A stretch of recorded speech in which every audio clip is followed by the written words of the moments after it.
Target বা কত পয়েন্টে স্টপ লস আছে। কেন?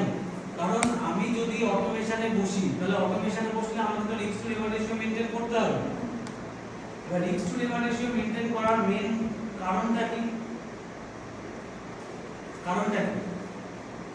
Risk management. তাই তো? রিস্ক ম্যানেজমেন্ট কেন করা হয়?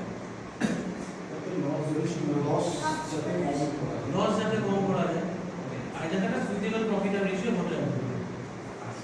তো সেটা কখন বেরোবে? না, যখন আমি মার্কেটকে সময় দেব, মাল্টিপল টাইম আমি দেখবো যে এই সিগন্যালটা আসার পরে আমাকে 200 পয়েন্ট দিচ্ছে কিনা, আমাকে 300 পয়েন্ট দিচ্ছে কিনা, 400 পয়েন্ট দিচ্ছে কিনা।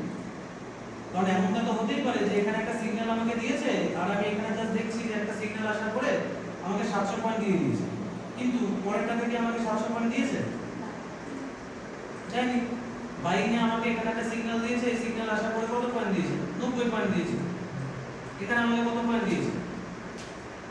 এখানে আমাকে দিয়েছে 221 পয়েন্ট।